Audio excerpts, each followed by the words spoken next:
The first time Lily opened the box, the air in her mother's old room felt heavier, as if dust remembered things it shouldn't.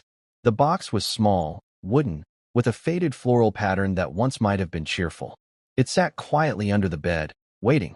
She didn't expect to find anything meaningful, maybe old bills, letters, or forgotten family photos. But when she saw the notebooks, 5 of them, bound in thin, cracking leather, she knew they weren't just memories. They were instructions. The smell of ink and perfume, that particular mix her mother always wore, rose like a ghost. Lily touched the first notebook gently, almost afraid it would crumble. The first page began with simple, slanted handwriting. "If you're reading this, Lily, then it means I've finally lost." Her breath caught. Lost what? Her mother, Evelyn, was not someone who lost easily. Even when her father left, Evelyn had stood like a statue, cold but steady. Lily had been 12, old enough to understand the silence, but too young to challenge it. She remembered her mother sitting at the kitchen table, writing in that same notebook while pretending everything was fine.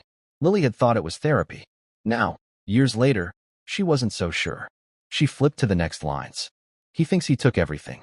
The house, the friends, the money, but he doesn't know that I still have words. And words, Lily, can cut deeper than any knife." Lily closed the notebook and exhaled, her heart pounding. She wanted to stop reading. She wanted to believe this was just grief, just anger scribbled in a lonely moment. But she couldn't. Something in the way her mother wrote, calm, deliberate, told her there was more. She sat down on the edge of the bed, surrounded by the dust and silence of years gone by. Outside, the rain began to fall softly, as if the sky itself hesitated. Her mother had always been strong, almost frighteningly so. People said Evelyn was the kind of woman who could hold a family together with her will alone. But after the divorce, she changed. Her laughter disappeared, replaced by long hours locked in her room, the faint scratching of a pen behind the door. Lily thought she'd been writing poems. She used to joke about publishing a memoir someday, a story about love, loss, and how to survive fools. Everyone laughed. But these pages were not about survival. They were about vengeance. She opened the next notebook. June 12th. "He took my piece today. Signed the papers, smiled, walked away. Said I'll find someone else, as if people were replaceable like furniture. But he forgets. I remember everything. Every lie, every call at midnight, every lipstick stain that wasn't mine." The entries were meticulous. Dates, names, details. Her mother had documented everything. The court hearings, the bank withdrawals, the names of lawyers, the way he spoke to mutual friends to twist the story. Each page was filled with fury wrapped in elegance. There were no rants, no chaos, only control. It scared Lily more than any scream would have. By the third notebook, the tone shifted. The anger cooled into something colder, sharper. "If justice won't come from the courts, it must come from me. But I won't destroy him outright. That would make me a monster. No, I'll make him watch himself unravel. Slowly, silently." Lily's hands trembled. What did she mean? Did she really do something? She tried to recall the years after the divorce. Her father, Thomas, had struggled. The bankruptcy, the loss of his business, the quiet rumors that followed him in town. Everyone assumed it was bad luck. Evelyn had never spoken ill of him, at least not in front of Lily. But the notebooks painted another picture. Her mother quietly setting dominoes in place, letting them fall one by one while keeping her hands clean.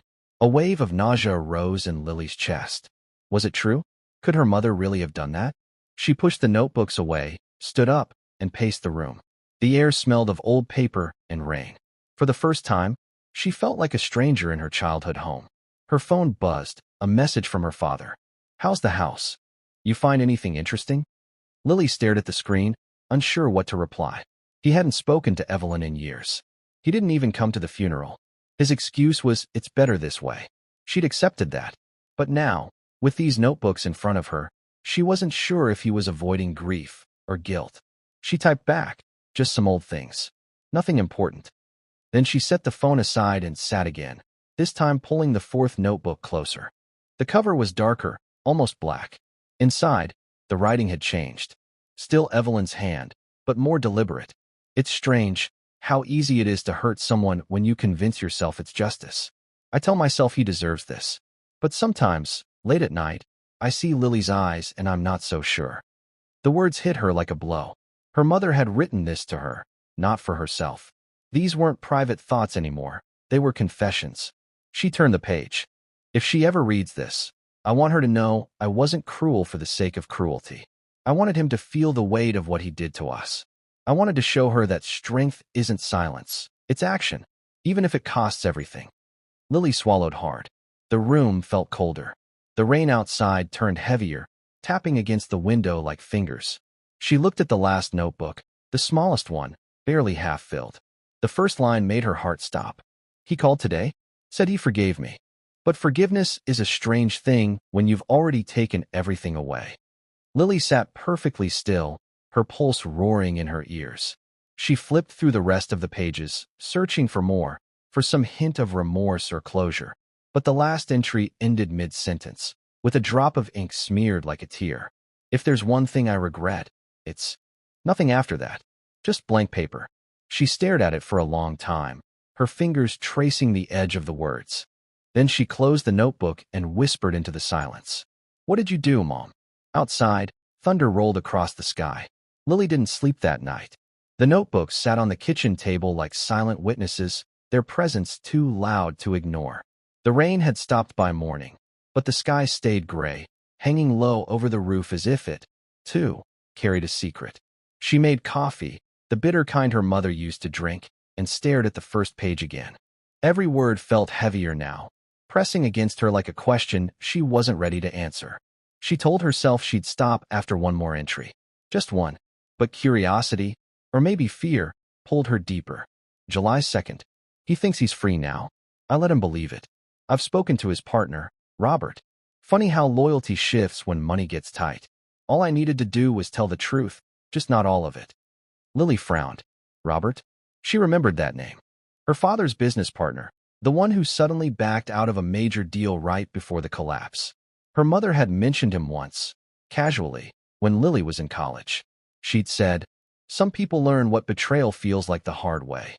At the time, Lily thought she was talking about herself. Now she wasn't sure who had betrayed whom. She turned the page. The handwriting tightened, the ink darker. He'll call me eventually. They always do, when the walls close in. He'll ask for help or forgiveness. I'll give him neither. He'll finally understand what it means to be alone. Lily's stomach churned. She knew those years had been hard on her father. The loss, the drinking, the way he stopped showing up to holidays. She used to blame him for not trying harder to fix things. But now she wondered if he'd even had a chance. She pushed the notebook aside and stood up, pacing the small kitchen. The floor creaked, the same way it had when her mother used to walk these halls at night. Lily had never questioned why Evelyn stayed up so late. Now, every sound in this house felt suspicious, every shadow alive with the weight of memory. Her phone buzzed again, another text from her father. Heading into town tomorrow. You want to grab lunch? Lily hesitated. The timing felt almost cruel. She typed slowly, sure. 1 o'clock? Then she stared at the message before sending it. Maybe it was time to ask questions she'd avoided for years. Maybe he deserved the truth, even if it hurt. She pressed send. For the rest of the morning, she couldn't stop thinking about that line. Funny how loyalty shifts when money gets tight. She needed to know what her mother had meant. So, against her better judgment, she opened the next notebook. August 19th. He called today. He sounded small. It's strange, hearing power collapse over the phone. I almost pitied him. Almost. I told him I'd pray for him. He thanked me. Lily slammed the book shut, then opened it again, unable to stop. September 5th. He's losing everything faster than I thought. I don't even need to interfere anymore. The world is doing it for me. Maybe that's my punishment, watching him fall and feeling nothing. There was no rage now, just exhaustion, a weariness that crept into every line. Her mother wasn't just angry, she was unraveling. Lily realized then that this wasn't a story about revenge. It was about obsession. Evelyn hadn't destroyed Thomas out of spite. She'd done it because she couldn't let go. The realization made Lily's chest ache. She closed her eyes and tried to remember her mother's face. Not the stern expression from her teenage years, but the woman who once sang while cooking breakfast, who braided Lily's hair before school. Was that woman ever real, or had she been performing all along? At 1 in the afternoon, Lily drove into town. Her father was already waiting at the diner, sitting by the window, his tie loosened, a cup of coffee untouched. He smiled when he saw her, but it didn't reach his eyes. "You look tired," he said. "Long night." "Just sorting through some of Mom's things," she replied, stirring her coffee. "I found her old notebooks." The color drained slightly from his face. "Notebooks?" "Yeah, journals, I guess. She wrote a lot." He nodded slowly, avoiding her gaze. "She always did." Said writing helped her think. "Did you know what she wrote about?" He looked out the window. "Does it matter now?" "It does to me," she said quietly. "She wrote about you. About the divorce. The business. Robert." He flinched. "Robert's dead." "I know. But she said she talked to him." "That she stopped. She couldn't say it aloud. Couldn't accuse her mother of something she didn't fully understand. That she wanted you to feel what she felt." Thomas sighed and leaned back. "I'm not surprised." "You're not. Lily, your mother was complicated. She needed to win, even when there was nothing left to fight for. I tried to make peace. I even went back once, tried to talk. But she wouldn't hear it. Said I'd already taken everything she cared about." "Did you?" He hesitated, eyes darkening. "I don't know. Maybe." They sat in silence for a while, the hum of the diner filling the spaces between them. Finally, Lily asked, "Did she do something to you? With the business?" Thomas looked at her for a long moment, then smiled sadly. "She didn't have to. She knew where to hurt me, and she did. You don't need details." "I do," Lily said, her voice trembling. "Because now I'm the one left with her truth, and I don't know what to do with it." He reached across the table and squeezed her hand. "Then burn it," he whispered. "Don't let her drag you into the same war." She didn't answer. The rest of the meal passed in silence, and when she drove back to the house, her mind spun with fragments of things unsaid. Burn it. The idea felt wrong. Those notebooks were pieces of Evelyn. Terrible, maybe, but real. To destroy them would be to erase her completely. That night, Lily sat again in the kitchen, the smallest notebook open before her. There were only a few pages left. The final entry was dated 3 days before her mother's death. "I dreamed of him last night. He was young again. We were sitting by the lake, like before. He said he forgave me. I wanted to tell him I forgave him too, but the words wouldn't come. Maybe because I don't know if I mean them." Lily closed the book slowly, tears burning her eyes. She finally understood. Her mother hadn't written to punish or confess. She'd written to survive the only way she knew how. But survival had turned to poison, and now that poison was hers to hold. Lily woke up to the sound of the wind rattling the shutters. The lake shimmered faintly through the mist outside her window, gray and endless, like it held its own memories. She hadn't meant to fall asleep at the table, but the open notebook was still there, its pages crumpled slightly under her arm. She stood, stretched, and felt the dull ache of a restless night behind her eyes. She should have gone home yesterday, she thought, but something told her she wasn't done yet. As she poured coffee, she noticed an envelope sticking out from the back cover of one of the notebooks she hadn't opened. It was unmarked, sealed, and brittle around the edges. Her heart quickened. She tore it open carefully and unfolded a letter written in the same elegant, looping handwriting. "To whoever reads this, probably you, Lily." Her throat tightened. "If you've come this far, then you already know too much. I never wanted you to carry this, but I also couldn't let it die with me. There's something you should see, something I couldn't destroy. Look in the attic, behind the cedar trunk." Lily's hands shook. The attic. She hadn't been up there since she was a child, when her mother used to store old Christmas decorations and boxes of magazines. It had always smelled of dust and pine and something older, something she could never name. She grabbed a flashlight and climbed the narrow wooden stairs. The air grew colder with every step. The cedar trunk sat in the far corner, just as her mother described. Behind it, a wooden panel looked slightly out of place, its edges newer than the rest of the wall. She knelt and pried it loose. Inside was a smaller box, wrapped in an old blue scarf. She set it down and unwrapped it slowly. Inside were letters, dozens of them, tied with a ribbon, all addressed to Evelyn Carter.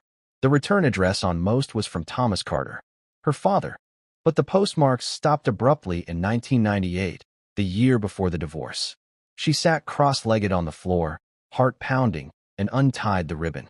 The first letter began simply, "Evelyn, I don't know how else to reach you." His words were softer, sadder than she'd ever heard him speak. You've turned everyone against me, but I don't blame you. I know I hurt you. But what you're doing now, it'll come back to haunt you. Please, for Lily's sake, stop before it's too late. Lily's stomach twisted.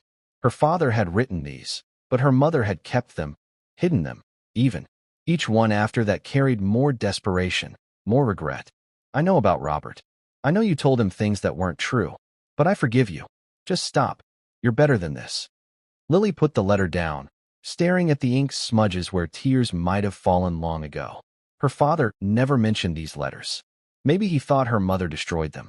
Maybe he wanted to believe she had. The realization left a hollow ache in Lily's chest. All those years of silence, the tension, the looks at holidays, the way he'd changed the subject when her mother's name came up, it wasn't coldness. It was guilt or grief. Downstairs, the floorboards creaked. Lily froze, heart hammering. "Dad?" she called out. No answer. She listened, the faint rustle of wind, maybe a loose shutter. But it felt like the house was holding its breath. She gathered the letters, placed them back in the box, and carried it downstairs. Her phone buzzed, a text from her father again. "Everything okay?" She hesitated, then replied, "I found something." 10 minutes later, her phone rang. "Lily," his voice was rough, strained. "What do you mean you found something?" "Mom left a letter. Told me to look in the attic. There were your old letters to her. She kept them all." Silence stretched on the line. "Dad? I thought she burned them," he said finally. "She told me once that she did. That she never wanted to see another word I wrote." "She lied," Lily whispered. "No," he said quietly. She couldn't let go. "Why didn't you tell me any of this?" "Because it wasn't your burden to carry." Lily's throat tightened. She said the same thing. He sighed. "That sounds like her." "Dad," Lily said, her voice trembling. "She wrote about Robert. About the business. You. She made it sound like she wanted to destroy you." "She did," he said, then paused. "But not because she hated me. Because she loved what we were, and she couldn't live with how it ended. You don't know what that kind of love turns into when it dies." Lily sat down at the kitchen table, tears welling in her eyes. "I think I do now." For a while, neither spoke. Finally, Thomas said, "Bring them to me, the letters. Please." "Why?" "Because I can't move on while they still exist." "Neither can I," Lily said. He sighed. "You're your mother's daughter." The line went dead. That night, Lily couldn't eat, couldn't sleep. The box sat on the table beside the notebooks, the ghosts of both her parents staring at her through ink and paper. She read another of his letters. This one dated a week before he left the house for good. "You'll win, Evelyn. You always do. But someday Lily will see what it cost you. And when she does, I hope she forgives both of us." Lily pressed her hands to her face. All these years, she'd built her life around the story she thought she knew. That her father was cold, her mother the victim, and she the collateral. But the truth was more complicated and crueler. They had both been right, and both had destroyed each other trying to prove it. She spent the rest of the night sorting through every letter, reading until dawn. When she finally looked up, the horizon was glowing pale pink over the lake. The house felt lighter somehow, as if it, too, had been waiting for her to read these words. But one envelope remained unopened. It was different, newer paper, different ink. Her name was written on the front. Just Lily. Inside, a single page. "If you're reading this, then you've seen what I couldn't say out loud. I didn't hate your father. I hated what we became. Maybe now you'll understand me and forgive him." It wasn't signed, but she didn't need it to be. The handwriting was unmistakable. Her mother's last letter. Lily sat in silence, tears falling onto the page. She understood now. This wasn't just a confession. It was a plea. The past couldn't be rewritten, but maybe it could finally be understood. When the phone rang again that morning, she let it go to voicemail. She wasn't ready to talk yet. She needed to breathe, to sit with the truth. The house was quiet, the light breaking through the curtains, touching the table where her parents' words finally met again after all these years. The night after the fight with her father, Claire sat by the dim glow of the lamp, the box of journals spread across the kitchen table like evidence from a crime scene. The clock ticked past midnight, but sleep was far away. Her fingers trembled as she reached for the next notebook, thinner than the others, with a torn ribbon marking the first page. It was dated 6 months before the divorce. The handwriting was the same, but something in the tone felt sharper, colder. "He thinks I'm broken," It began. He thinks he's saving me by leaving. But he doesn't understand. I don't need saving. I need to make him feel what I feel. Claire felt her stomach twist. Her mother had been unraveling, and no one had noticed. The entries that followed were precise, deliberate, almost like instructions. Her mother documented every argument, every late-night call, every look of pity from neighbors. She wrote about debts, legal loopholes, and even hinted at things that sounded like setups. The account must look like it's his doing. He'll pay for what he's done. Claire's pulse raced as she turned the pages faster, afraid and unable to stop. Then she found the first mention of herself. She's too much like him, soft, hopeful. I need her to see. When the time comes, she'll understand why I did this. Claire closed the book, breath shallow. The house felt alive, like the walls themselves were holding secrets. She thought of her father's silence all these years, of how he never spoke ill of her mother, even when it would have been easy. Maybe it wasn't pride. Maybe it was guilt. Or fear. The next morning, Claire drove to his house. The road twisted through empty fields, the winter sun cold and distant. Her father looked older than she remembered, his eyes tired, the porch creaking under his slow steps. "You found them," he said before she even spoke. "How did you?" "I knew you would one day." He motioned her inside. The air smelled of coffee and dust. "She wanted you to," he added quietly. "That's what scared me the most." Claire sat across from him at the table, the same one they'd shared countless dinners around when she was a child. She blamed you for everything," Claire said. "Did you really?" "No," he interrupted, his voice low but steady. "I never hurt her. But I stopped loving her long before I said the words. And she knew it. That was her real wound." He rubbed his temples. "She started writing more after that. I thought it was helping her. Then the letters to my clients began, the rumors, the accounts. She wanted to destroy everything that carried my name." Claire stared at him, her throat tight. "Why didn't you tell me?" "Because she was still your mother." His words hung heavy between them. "And because you believed in her goodness. I couldn't take that from you." For the first time, Claire saw the weight he carried, the quiet suffering of a man haunted by both love and betrayal. "She didn't just want revenge," Claire said softly. "She wanted me to finish what she started." He looked up sharply. "You won't," he said. "You're not her." Claire wanted to believe that. But when she looked down at her hands, she saw the same restless determination that filled her mother's handwriting. That evening, back in her apartment, she opened the last notebook. Inside was a single envelope, yellowed with time. Her name was written in her mother's careful cursive. Claire hesitated before breaking the seal. The letter began without greeting. "If you're reading this, it means you've seen the truth. I did what I had to do for us. For you. You'll hate me now, but one day you'll understand. People will always hurt you if you let them. Never let them win, Claire. Not like I did." Claire felt her throat burn as tears blurred the words. "P.S. The key is in the drawer." Her eyes darted toward the old oak drawer beside her desk, the one she'd never been able to open since she moved in. Her hands shook as she pulled it. Inside, wrapped in a small cloth, was a flash drive. She stared at it for a long time before plugging it into her laptop. Folders appeared instantly, names, dates, documents. It was all there, her mother's hidden archive. Legal records, messages, even recordings. Everything her father had been accused of, and things Claire hadn't known at all. It wasn't just revenge, it was surveillance, manipulation, proof of how far her mother had gone to keep control. Claire leaned back, dizzy. The room felt colder now, the weight of the truth pressing in. Her mother had written to survive, but in the end, she had built a trap for everyone who loved her. Claire closed the laptop and whispered into the silence. "What do you want me to do with this?" No answer came, just the faint hum of the machine, like a ghost breathing through the walls. Claire stopped sleeping. Every night, she found herself back at the kitchen table, the journals and the flash drive spread around her like a map of madness.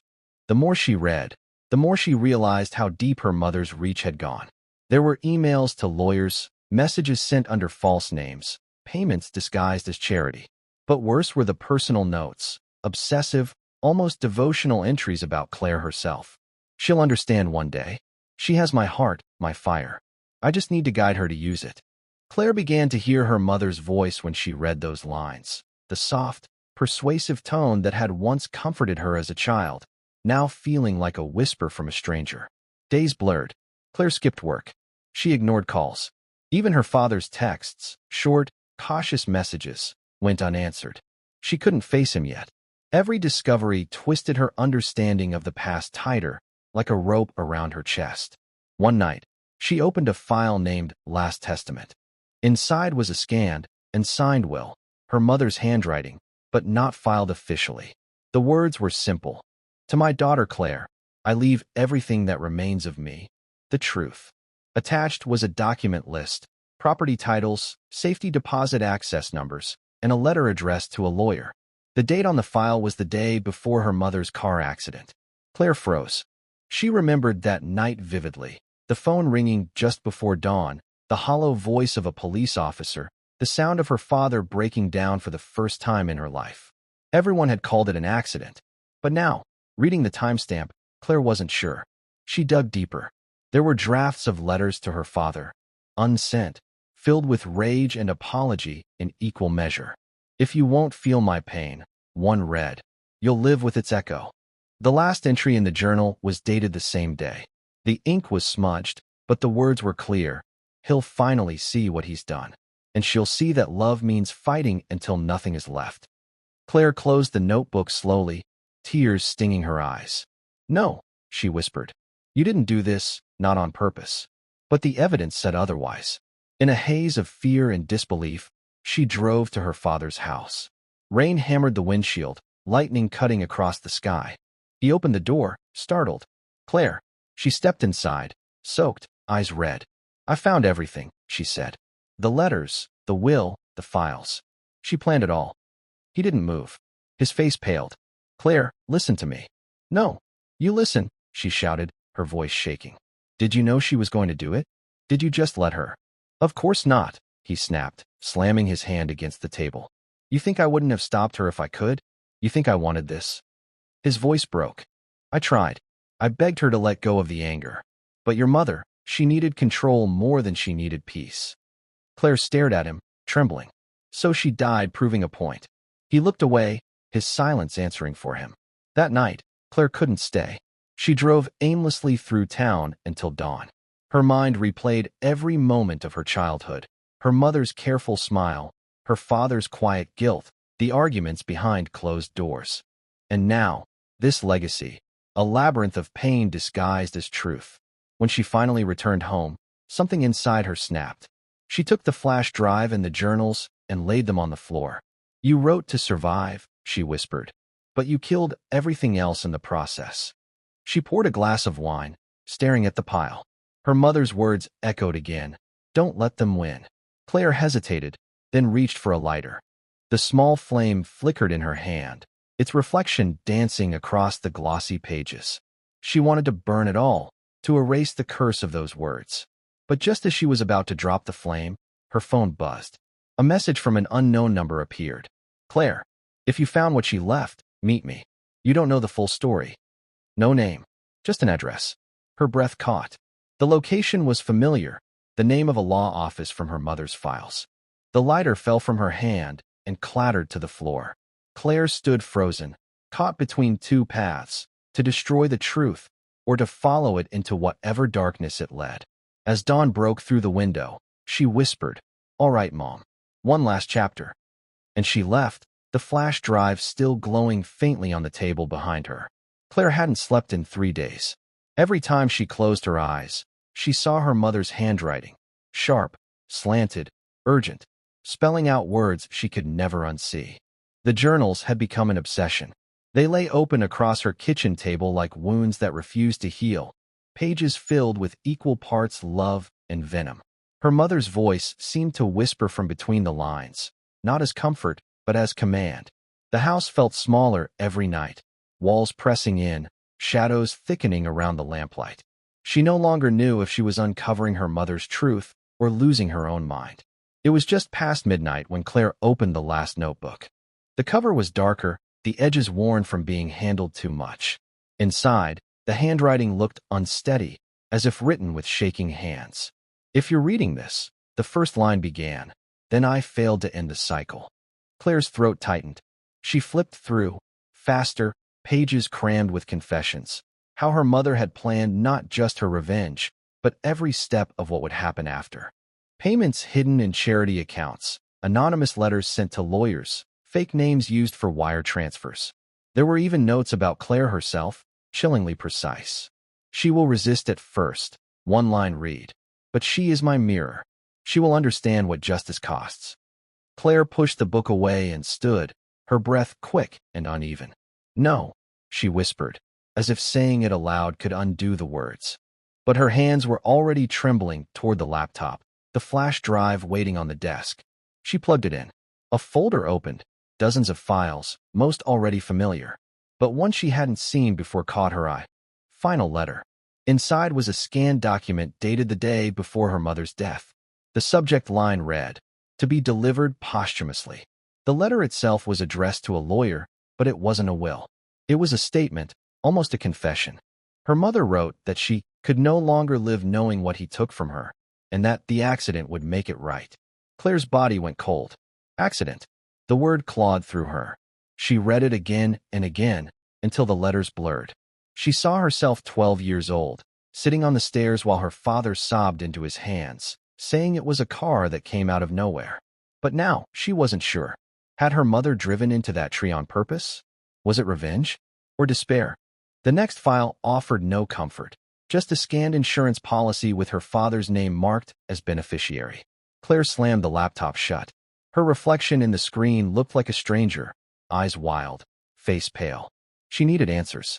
10 minutes later, she was in her car, rain pounding against the windshield as she drove to her father's house. The wipers beat in time with her pulse. When he opened the door, confusion flickered across his face. "Claire? It's late." "I know," she said, stepping past him. "We need to talk." Her voice was shaking but firm. "I read Mom's journals. All of them." His expression shifted from confusion to dread. "You shouldn't have. You think I had a choice?" she snapped. "She left them for me." He rubbed his temples. "She left them because she couldn't let go. Those words were poison, Claire. They weren't meant for you." "Poison or not, they're the truth," she shouted. "She wrote that you betrayed her, that you ruined her life, that she—" "Stop." His voice cracked like a whip. "You think I wanted any of this? You think I didn't try to make it right?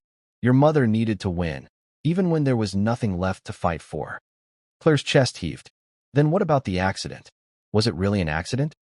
His silence said everything. He looked away, shoulders slumping, the fight draining from him. "I don't know," he said softly. "I'll never know. But she wanted me to live with the doubt. That was her victory." The words hit her like a blow. She stepped back, tears blurring her vision. "You both ruined each other," she whispered. "And now you're ruining me." She turned and left before he could answer. Outside, the rain had turned to mist. The world felt quiet, hollow. She drove aimlessly, streets blurring by. Every memory of her mother, the laughter, the warmth, the small gestures of care, felt infected now. She didn't know what to believe anymore. When she finally pulled into her driveway, dawn was breaking. She went inside, dripping wet, and stared at the pile of journals on the table. For a long time she said nothing. Then, in a slow, deliberate motion, she gathered them into a stack. "You wanted to be remembered," she murmured, "but not like this." She struck a match. The flame trembled between her fingers, reflected in the glossy ink of her mother's words. For a moment she hesitated, heart pounding. Then her phone buzzed. Unknown number. A message appeared. "Claire, if you've read what she left, meet me. You don't have the whole story." Her breath caught. Attached was an address, a law office she'd seen mentioned in one of her mother's files. The flame flickered dangerously close to the paper, but she blew it out before it touched. Her hands were shaking. She looked at the message again. Part of her wanted to ignore it, to finally close this chapter. But another part, the same restless, defiant spark her mother had seen in her, needed to know. "All right," she whispered. "One more truth." She pocketed the phone, grabbed the flash drive, and walked out into the rising sun, the smoke of half-burned pages curling behind her like ghosts she could never outrun. The law office was small, tucked between a laundromat and a bakery on the edge of town. Claire parked across the street, watching through the windshield as morning traffic passed. The place didn't look like somewhere people came for revelations, just a gray building with fogged glass and peeling paint on the door. But her phone vibrated again. "Come in." Downstairs. She swallowed hard, stepped out, and crossed the street. Inside, the air smelled faintly of old paper and disinfectant. A narrow hallway led to a single door with a brass plaque that read, Daniel Myers, attorney at law. She hesitated, then knocked. The man who opened it was in his 60s, thin, silver-haired, and dressed in a rumpled suit. His eyes softened when he saw her. "You must be Claire," he said quietly. "I wasn't sure you'd come." "You sent the message?" she asked. "Your mother left instructions for me to contact you when you opened her last journal. And what is it you're supposed to show me?" He motioned for her to follow. Something she wanted you to understand, but couldn't bring herself to say. The office was dim, cluttered with files. He reached into a drawer and pulled out a sealed envelope, thick and yellowed with age. "She gave me this 10 years ago," he said. "Told me to hold on to it until you were ready." Claire stared at it. "What's inside? You should read it yourself." Her hands trembled as she broke the seal. The letter inside was handwritten, but neater than the frantic scrawl of her mother's journals. "Claire," it began, "if you're reading this, then I wasn't brave enough to tell you the truth face to face." The words blurred as she continued. Her mother wrote of love turned sour, of betrayal that ran both ways. "Your father and I hurt each other in ways we couldn't undo. But what I never told you, what I couldn't, was that the night of the accident, he wasn't the one behind the wheel. I was." Claire froze, her breath catching. "I thought I could make him feel the pain he gave me." The letter continued. "But when I saw you in the back seat that night, sleeping, innocent, I swerved. I took the hit. I saved you. That's the truth I want you to carry, not the poison I left in those pages." Claire's vision blurred. She could barely breathe. She looked up at Daniel, who nodded solemnly. "She saved me," Claire whispered. "She saved you," he echoed. Claire sat down, the letter clutched to her chest. For the first time, the noise inside her, the anger, confusion, guilt, quieted. It wasn't peace exactly, but something close. After a long silence, she asked, "Did she ever regret it?" Daniel smiled faintly. "Every day? But she said she'd rather die protecting you than live hating him." Claire nodded slowly, tears tracing down her cheeks. When she finally stood to leave, the air outside felt different, lighter somehow. She walked without hurry, the city waking up around her, sunlight breaking through the clouds. Back home, the remains of the burned journals sat in the sink, gray ash clinging to the sides. She looked at them for a long time, then reached for the letter again. There was one final line at the bottom, written in smaller script. "Don't live my story. Write your own." Claire folded it gently and placed it in a drawer, separate from everything else. That evening, she drove to the lake near her childhood home. The water shimmered gold in the fading light. She sat on the dock, the wind soft against her face, and for the first time in years, she didn't feel her mother's voice pulling her backward. She opened her phone and typed a single message to her father. "We need to talk." It took him less than a minute to reply. "Whenever you're ready." She smiled faintly, pocketed the phone, and watched the sun slip below the horizon. Maybe forgiveness wasn't something you gave once. It was something you kept choosing again and again until it stopped hurting. When she finally stood, the letter still in her jacket pocket, she whispered into the quiet, "I'm ready, Mom." Then she walked away from the water, leaving only ripples behind, small, fleeting, and free.